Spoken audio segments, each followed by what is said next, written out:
Good morning, guys. Columbus Day 2019. We just took over this project that another builder was handling. The homeowner gave us a call, said they were in a lot of trouble, wanted us to come check out their job site. We came over, we found a list of problems. They ended up getting rid of the other builder and hiring me to come in and take over this project, and we're going to walk you through and show you some examples of you get what you pay for.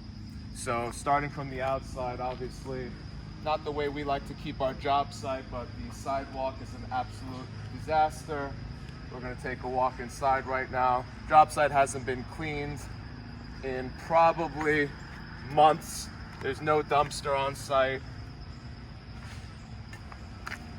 So today is day number 1 for us. We brought a few men here to just clean up and organize.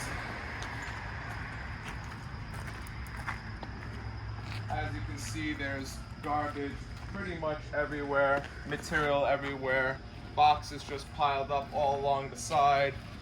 There's tons of bags of garbage down over here. Now the big problems on this site are none of the windows and doors were waterproofed properly. We don't know what's going on behind the brick, but we do see tons of signs of moisture on the inside.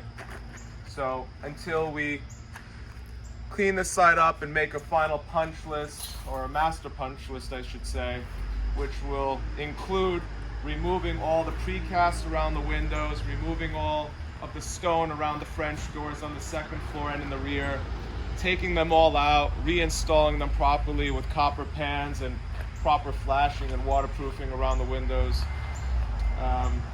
We're going to probably pull back some of the dirt around the foundation to inspect what's going on with the foundation, since there are leaks in the basement as well. Tons of problems on the roof with flashing, which we'll show you some pictures later on in the video. But we're going to take a quick walk inside.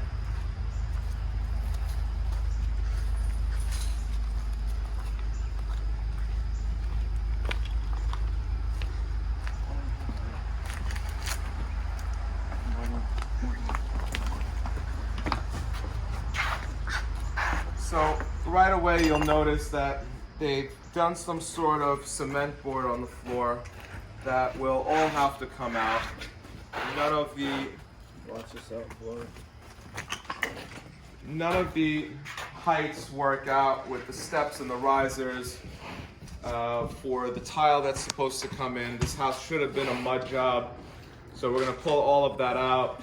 The other problem that will occur now is all of the French doors in the rear of the house that are already installed were all set too low, so those all have to be raised. Headers have to be raised. These staircases, they decided to build them themselves. None of the supports, as you can see here, even support. They all have gaps in between the wood. Basically, all these stairs are coming out. We're going to rebuild brand new staircases from our master stair builder, and he will be bringing them and installing them as one piece. Walking through here, here's some good example of the moisture that you'll find that's been coming in. All of the plywood is absolutely soaked.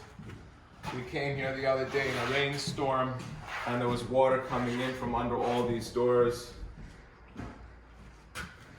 Material everywhere, walls were sheetrocked when they shouldn't have been. Floors are squeaking.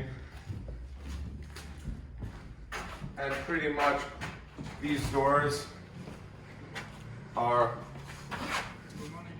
Morning. These doors have absolutely no flashing underneath them. If you look underneath, you could see daylight coming through. I stuck a piece of sheet metal and it came out the other side.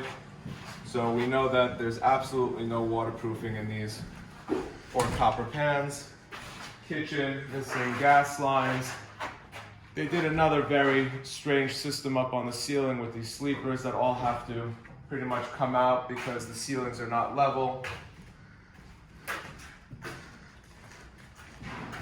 And if you see the plywood, again, completely soaked. This job is gonna be an absolute nightmare, but we're gonna get it back into shape. We're actually pretty excited to see if we could pull it off. The biggest issues right now that we're gonna tackle are all of the waterproofing, all of the flashing on the roof, the foundation, which is another story. We'll take it down there right now.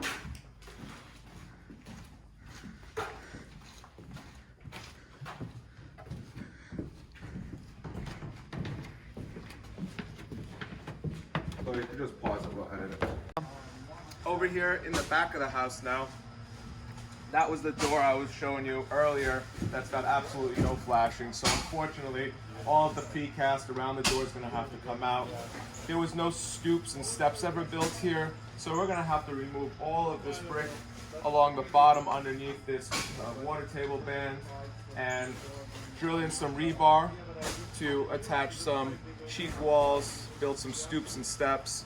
We have some evidence of what they did for waterproofing down here on the foundation. It looks like it was just regular roof cement or roofing tar with some plastic on top, and then they put some, styrofoam insulation on top.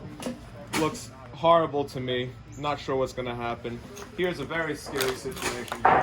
They built this scaffolding over these ditches back here, these trenches that they made for the sewer connection and water connection that are just floating basically on a couple of 2x4s.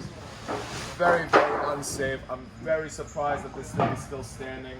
We're gonna have to pull all of this out. I'm not gonna let anybody work on top of that. Again, the amount of garbage and debris that's all over the site, as you can see down here, is absolutely scary. I'm surprised the village has not shut down this project, has not issued a million regulations.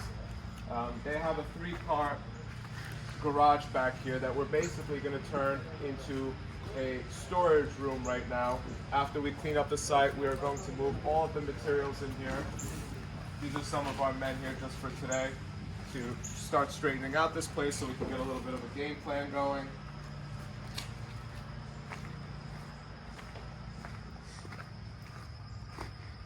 They have material basically everywhere. As you can see, that lumber has probably been sitting there for God knows how long. Such a waste of material. This previous builder really took advantage of this client. We're really going to try to help them out, see how much we can salvage, and try to bring this job back to life. There was obviously a lot of money spent here. It's an amazing looking house on the outside. Architect did a nice job. But even the balconies and all the soffits, if you look underneath, if you could zoom in, you can see they're absolutely soaked, which means there's water coming in from under all of these soffits, all the balconies in the front. There's precast crown moldings that are attached to them up in the front, and they're literally being supported by glue and some 2x4s. So we haven't decided yet if we're going to take those out and try to reattach them, or I had an idea the other day about taking a 1/4-inch metal plate and screwing it to the bottom to hold everything together, and then maybe putting a piece of AZAC over it and painting it the same color as the precast. Tons of extra slate tiles laying around, and that's pretty much it. We're going to try to give you guys some updates here as we go along. I think it's going to be a cool project to watch. I think we're going to uncover a lot more issues as we clean up and time goes on, but we're going to tackle them, and we'll keep you guys up to date.